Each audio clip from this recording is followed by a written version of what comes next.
Welcome to the Love Kills by Melanin Mayhem podcast series. As you already know, Melanin Mayhem brings you the stories of prolific criminals that have done some horrendous crimes that we ain't even know about. And as we got into it, many of you said that once a week was not enough. Well, you asked for more, and the Love Kills series was born. Love Kills by Melanin Mayhem brings you the stories of relationships and situationships that went hella wrong and resulted in somebody's water being turned off permanently, if you know what I'm saying. Now, these episodes are bite-sized. We get in and we get out like a robbery. I got a story. Want to hear it? Here it go. Today, I'm going to tell you the story of Ruby Gosha and Hollywood. Now, 34-year-old Ruby Gosha, she was in love. She had met this nigga named Hollywood, who was around her same age, 33, 34. Now, understand, I'm not tripping on this nigga. That's this nigga's whole name, so you know it's about to be a whole trip. I'm talking first name Holly, last name Wood. So when you hear me say Hollywood, understand I'm calling this nigga by his whole ass government name. And with a name like that, you already know this nigga gonna be a problem, right? How he got a nickname as his whole name? Well, I guess it's fitting because I'm about to tell you how old Hollywood was performing like he was on stage. This audacious ass nigga acted a whole damn fool. He is a definite front runner for Correctional Institutions of America's Best Waste of Flesh Award. Okay, so getting back to the story. Ruby met Hollywood in like 91, 92, right? She fell for his ass hard. He was a little bad boy, you know what I'm saying? An old hood ass, thug ass nigga. Ruby, I wish, had thrown that fish back in, honey, because there were red flags. More like neon flashing signs saying, run, girl, you in danger. I'm talking like red flags like the fact that when she met this fuckboy, he was out on parole for shooting his ex-girlfriend through a window in her house. Girl, if he'll do his old flame like that, what you think he might do to you? This wasn't the only thing either, honey. This nigga Hollywood was a criminal. He had that crime and 18 more arrests on his record. But you know, when you in love, or should I say dickmatized, you do dumb shit because you blinded to the sight and smell of the shit. But Ruby's mama knew though, and she tried to warn her daughter off this degenerate. But Ruby, like so many in love, she ain't listen. Next thing you know, Ruby pregnant. Her and Hollywood about to have a baby. Now, at some point during the pregnancy, Ruby started seeing Hollywood for who he truly was. But she was in a little too deep to just walk away, honey, at this point because her and Hollywood was playing house now. She lived with him full time in a little spot in Enterprise, Alabama, right? But this nigga Hollywood, he a few sandwiches short of a picnic, like Crash Out King, that's him. And on top of that, he got the nerve to be possessive. Ooh, he a controlling old suspicious ass, always accusing Ruby of fucking around on him. And he was also putting paws on Ruby too. He'd be beating on Ruby like she was his personal punching bag, pregnant or not. Honey, but Miss Annie Gosha, that's Ruby's mama. She kept telling her daughter that she can always come home. Baby, you ain't got to put up with this no good ass nigga. And I do believe that Ruby was listening, but she really wanted her baby to have his daddy in his life. So she just kept trying to make it better. She just knew she could change that nigga. Man, y'all know that shit don't work. And it didn't work out for Ruby either. Finally, Ruby had enough of this nigga Hollywood going upside her head. So she go back to Troy, Alabama to her mama house with her baby. Now let me break it down for you. Troy, Alabama is about 35 miles from Enterprise, Alabama. What's that? Maybe a 45-minute drive if you following the speed limit? Okay, that's like a 2-hour round trip if you just round up, right? You would think that that would be enough to keep a little distance between Ruby and Hollywood, but a crazy ass nigga will not be denied access to the woman that he is infatuated with. And Hollywood made that goddamn trip like he was a NASCAR driver many times. Ruby stayed telling Hollywood that she ain't want nothing to do with him. Just take care of your responsibilities for our baby and just leave me alone. Hollywood wasn't trying to hear none of that shit. He stayed running up on Ruby. Like one time in mid-August 1993, he did a pop-up at Miss Annie's house under the guise of dropping off some diapers and tried to linger. Miss Annie showed that ass the dough, but later on that same day, Ruby had went to run some errands and that motherfucking Hollywood saw her ass. It was more like he probably followed her ass on some stalker man type of bullshit. But whatever it was, he starts clowning. Ruby is trying to get away. Hollywood is not trying to hear none of that shit. This nigga pull out a blade and try to stab Ruby in the motherfucking chest. Ruby done throwed her hand up and tried to block the blow. Instead of stabbing her in her chest, he cut her arm to the white meat. Yes, honey. It left more than just that mark too, honey, because Ruby lost the use of 2 of her fingers because of that gash cut through the nerves and shit. Fucking around with Hollywood, punk ass. I wonder which 2 fingers it was. Like, could she still shoot a bird? You know what? That is so not the point. Ruby goes and get checked out and she gets stitched up and then she go back to her mama's house to continue to try to raise her baby and stay away from her fucking crazy ass baby daddy. Well, 2 weeks later, September 1st, 1993, Hollywood back on that bullshit. He popped back up at Miss Annie's house with a pack of Pampers. This time, Ruby and Miss Annie was like, fuck you and them Pampers, nigga. Get your ass gone. Miss Annie had enough. She told that nigga to get off my land like Mr. told Nettie. And don't you never come back here. And Hollywood, he was like, nothing but death gonna keep me from Ruby.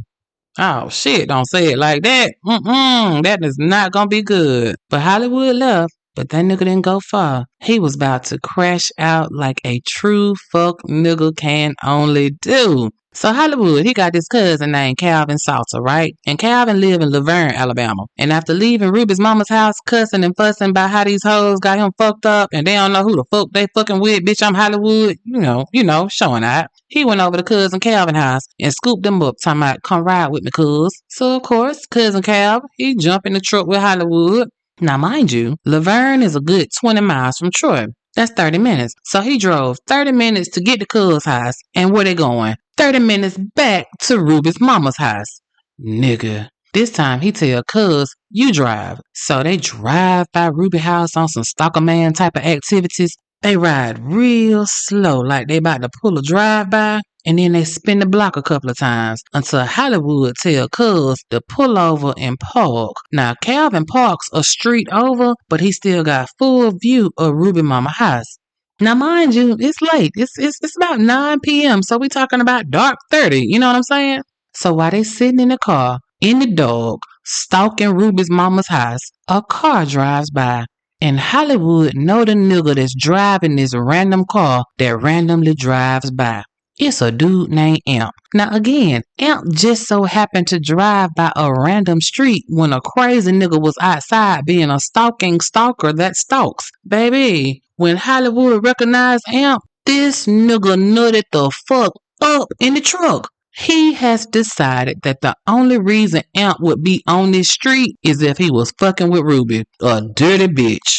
When I tell y'all this nigga gets enraged, I'm talking full on hissy fit about a random nigga who happened to drive by. This motherfucker didn't even stop. He didn't so much as pause as he drove by Ruby's mama's house. But crazy ass, he don't give 2 shits about that. In his mind, Amp just got out the pussy.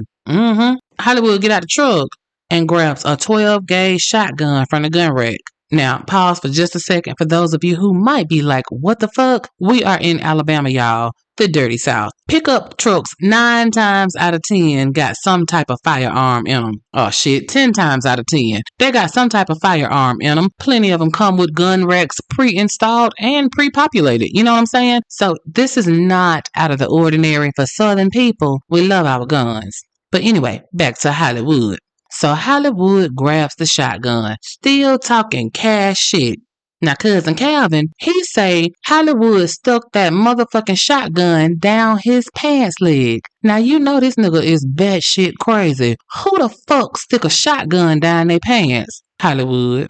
Hollywood tell cousin Calvin, I'll be right back, cuz. And he take off walking towards Ruby's house. Now, at this point, I'm side-eyeing the fuck out of cousin Calvin. Because what the fuck did you think this nigga was about to do? Like, the context clues are clear as fuck, nigga. Stevie Wonder and Ray Charles could have seen what this nigga was fixing to do. This nigga is about to go set it off. And you ain't gonna try to stop him? You just gonna let the shit play out? Yep. Sure did. According to Cousin Calvin, he pulled off when Hollywood got out the truck and he drove to an apartment complex around the corner because he had to make a phone call and there was a payphone over there. Now, mind you, this is pre-cell phone and this is the height of the beeper era, so it's not out of the ordinary to have to go find a phone to call somebody back. I'm gonna give you that, cousin, okay? So he says when he parked, he got out, he made his call, and then he started walking back to the truck when he heard Hollywood yelling his name.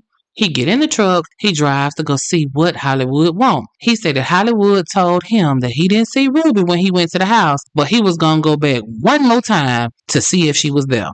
What? Nigga, that don't make no type of sense. And you still got a shotgun stuck down the front of your pants. You should have shot your punk ass dick off. Anyway, Cousin Calvin, he don't see nothing wrong with this fuckery, right? He says that he goes back to the payphone to make another call. I guess his beeper was blowing up this particular night, right? This Mr. Telephone ass nigga go make his call, and he said that when he hung up the phone, he heard a gunshot. Guess what, cuz? When you heard it, you already knew what it was. Now back at Ruby's house, Miss Annie, Ruby's mama, she says about 9 o'clock. Her and Ruby fixing to call it a night. Ruby goes in her room with her baby, and Miss Annie go in her room. Ruby's brother, Willie Gosha, he is also in the house. He in his room, everybody minding their business, right? So Miss Annie says she laying in the bed flipping channels when she heard something go pop. And at first, she thought it was a firecracker, but it was close. So who the fuck setting up a firecracker in the house? So what she do? She get up to go investigate the scene. Willie Gosha, the brother, he said that he was sitting on his bed. It's about 9 o'clock. He heard a door open and the sound of what seemed like somebody was creeping through. Next thing he know, he hear a gunshot. Now, Miss Annie, she walking. She sees that the back door is open. That ain't right. She know that door was supposed to be closed and locked. So she goes to Ruby's room. Oh my God. She sees a sight no parent should ever be subjected to. Ruby is laying on her bed and her face, for all intents and purposes, is no longer on her head. She has been shot point blank range and her eye and her cheek are like gone. And her baby, Miss Annie's grandbaby, just laying right there in the midst of all this mess. Miss Annie loses her shit. As she should. She calls 911, honey. She rocking and crying and moaning and shit. All that until the police get there. Now, when the police arrive, she tells them exactly who the fuck shot her baby. That motherfucking Hollywood.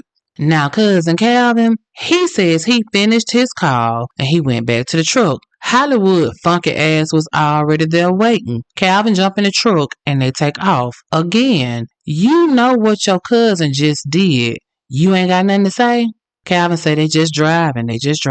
Headed back to Laverne. Laverne is where Hollywood's daddy's house is. They gotta go there because Hollywood is driving his daddy's truck. It's his daddy's shotgun that he just used to shoot Ruby. Now, on the drive there, of course, Hollywood gets diarrhea of the mouth and he has to tell Calvin everything that just went down. This nigga tell Calvin that he shot Ruby in her face as she lay there sleeping. His exact words were, quote, I shot that bitch in the head and blew her brains out and all she did was wiggle, end quote. That stinking ass, punk ass, fuck nigga ass, low down snake in the grass motherfucker. You are basically bragging about sending your baby mama to the upper room. Nigga, about your kid. Like you just took this baby's family completely away. Baby ain't got no mama. Baby ain't gonna have no daddy. You just a trifling motherfucker. But while they're driving, Hollywood is throwing the shells out the window as they go down the highway. Trying to get rid of evidence because this nigga know the cops is on their way shortly. You can believe that shit. And when they get to Hollywood daddy house, he takes the shotgun and he buries it under some leaves. Sir, under some leaves? You don't think they're gonna find that? Okay, I told y'all this nigga wasn't playing with a full deck. And guess where Hollywood lives? In a shed in the backyard. So after him and Cuz get through burying the shotgun, do you know them lame ass niggas went to sleep? Audacious, fuck ass, punk ass niggas. Ooh, Jesus. These ain't even my family. Anyway, well, Hollywood was right. The cops came right to his daddy's house and saw the truck that had the APB on it, right? Officer Clifton Wells of the Laverne PD, he went and he knocked on Hollywood Daddy's door. And when Daddy Hollywood answered the door, the officer said, "Where's your son?" Daddy Wood was like, "Hey, he probably in the backyard. Go in there and look in the shed." And Officer Wells did. He woke Hollywood punk ass right on up. "Get your ass up, motherfucker." Arrested that nigga on the spot and marched his ass right on to jail. Well, when they got him to jail, they processed that ass expeditiously, baby. I'm talking about fingerprint, tested for gunshot residue, and photograph. They packaged that ass up nicely for the Troy Police Department to come pick that ass up. And did. Just a few short hours later, Officer Donald Brown of the Troy Police Department, he was who came to escort this nigga back to answer for his crime against Ruby. And before he got to the jail, he stopped by where Hollywood was arrested at his daddy's house and he had a chat with Cousin Calvin. And Cousin Calvin showed him where Hollywood had hid the gun. I guess Cuz did at least one thing right. And on the way back to Troy, of course your boy Hollywood done started denying this shit like Peter did Jesus.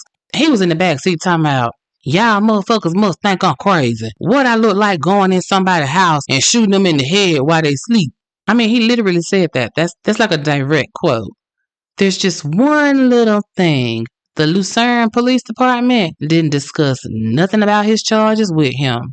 So if you didn't do it, Hollywood, how the fuck you know Ruby got shot in her head in her house while she was asleep? How you know that, Sway? See, if you just be quiet long enough, a motherfucker will tell on theyself every time. When they autopsied Ruby, she had a bunch of lead in her head. Like this nigga shot her with shotgun pellets, not a slug. So in the words of Dave Chappelle, he peppered her up nicely. She had pellets in her head and her neck. The shotgun blast fractured her skull, injured her brain. The medical examiner also found all manners of cuts and scars and bruises in their various stages of healing that poor Ruby had suffered at the hands of this man throughout the course of their relationship. Poor Ruby had been through the fire, honey.